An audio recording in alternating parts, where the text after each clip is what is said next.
တော့လေးတွေကိုအရင်လိုပဲပြန်ရိုက်ဖြစ်နေပါပြီပေါ့နော်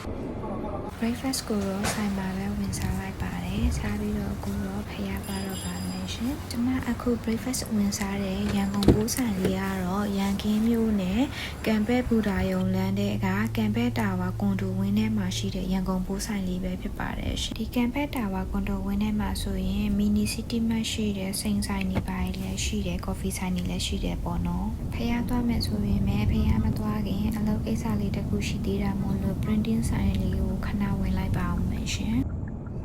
ဒီ printing ဆိုင်လေးကတော့ရွှေမိုးကောင်းကွန်ဒိုအောက်မှာရှိပါတယ်ဒီဆိုင်မှာတော့ကျွန်မအမြဲ sticker တွေပဲလို့ဆိုင်အတွက် print ထုတ်ဖို့လိုရတယ်ဆိုလို့ရင်ကျွန်မဒီကိုအမြဲလာလေးရှိပါတယ်ဒီဆိုင်မှာ uniform ဒီအလုံးနဲ့ပတ်သက်တာတွေပါတယ်အကုန်လုံးကို print ထုတ်လို့ရပါတယ်ပေါ့နော် service အရန်ကောင်းပါတယ်ဟိုကတော့ကျွန်မအလုပ်ကိစ္စပြီးသွားပြီဆိုတော့ဖျားသွားလိုက်ပါအောင်မယ်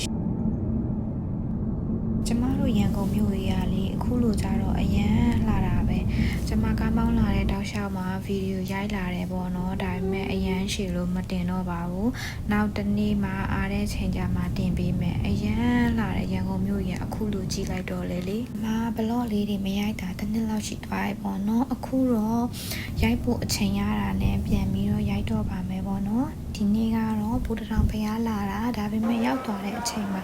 နေအရန်ပူနေတာဖြစ်လို့ကျွန်မဖျားဖို့တော့မတက်တော့ဘဲနဲ့အမတော့မြန်နှမ်းနဲ့စီမှာပဲကျွန်မပွဲကပ်ပြီးတော့ကုသိုလ်လေးယူပြီးတော့ပဲပြန်လာခဲ့လိုက်ပါတယ်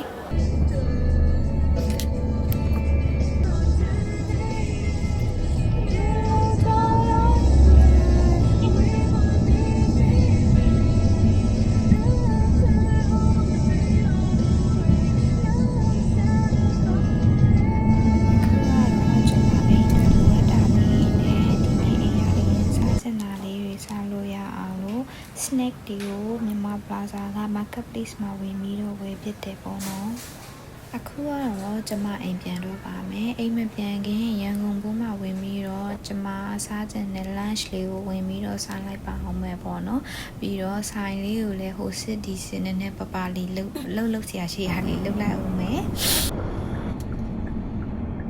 ရန်ကုန်ဘုမှာလာပြီးစားဖို့လည်းကျမဖိတ်ခေါ်ပြစေရှင်မြန်မာထမင်းရှိတယ်မြန်မာအစားအစာတွေအကုန်စုံပြီးပါဒီဆိုင်လေးမှာရပါတယ်ရှင်ဒါလေးကတော့ကျမတို့ပေါမုတ်တွေပဲဖြစ်ပါတယ်ဒီပေါမုတ်တွေကတော့ကျမတို့က factory ကနေမှာတာပေါ့နော်ဆိုတော့ဒီ factory ကလည်း Gloria Jeans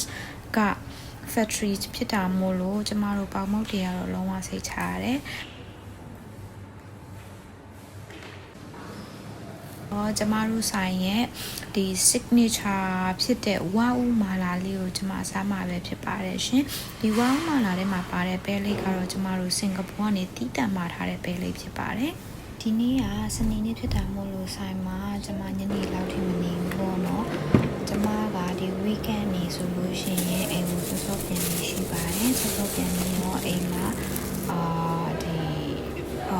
ကျမလုပ်ချင်တာလေးတွေလုပ်တယ်ဒါမှမဟုတ်လည်းရှင်လည်းဒီ cleaning လုပ်တယ်ပေါ့နော်ဆိုတော့ဒါလေးကတော့ကျမရဲ့ weekend vlog လေးဖြစ်ပါတယ်ရှင်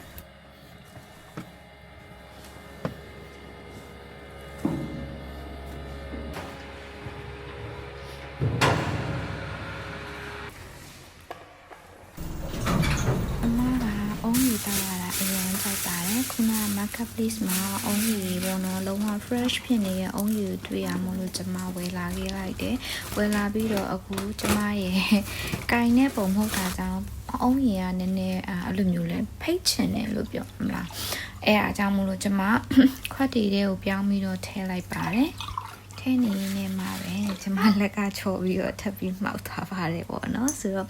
ဒီအခုဝယ်လာတဲ့အုံးကြီးလေးကတစ်ထုပ်ကို3500ပါအရသာလဲကောင်းတယ်တကယ်လုံးဝ fresh ပဲဒီ marketplace မှာအုံးကြီးကိုကျမသွားနေတဲ့အချိန်မှာသူတို့ဒီခုတ်ပြီးတော့ပေါ့နော် plastic ထဲထည့်နေတဲ့အချိန်ဆိုတော့လုံးဝ fresh ပေါ့နော်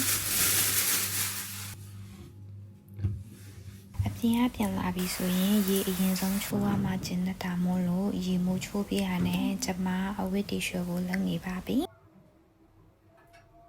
သွားပြီဆိုတော့အချိန်လည်း3နာရီကျော်ပြီမို့လို့ကျမ snack time ပေါ့နော်ဆိုတော့ဒါလေးတော့ကျမအရင်ကြိုက်တဲ့ marketplace ရောက်တိုင်းမဝယ်မဖြစ် ဝယ်တယ်ကိုဝယ်တယ်ဒီမုတ်စိန်ဟုတ်ပါဘူးမုတ်ပိုင်းတော့ပါပေါ့နော်ဆိုတော့အမြဲတမ်းအဲ့ဒီဟာကိုခေါ်ရင်ပါဇက်ဖြားမှာမိသွားလို့လေအဲအကြောင်းမို့လို့ဆိုတော့ကျမမုတ်ပိုင်းတော့အရန်ကြိုက်ပါတယ်မုတ်ပိုင်းတော့တွေ့လို့ရှိရင်အမြဲဝယ်စားပါတယ်မုတ်ပိုင်းတောက်လေးရဲ့ခုနကဝယ်လာတဲ့အုံးကြီးလေးရဲ့ကို snack တိုင်းမှာစားပါမယ်ရှင်ပြီးတော့ရင်တော့ကျမ rest လုပ်တော့ပါမယ်ကျမရဲ့ဆိုင် CCTV ကြည့်ရင်လည်းမှာ movie လေးကြည့်တော့မယ်နော် bye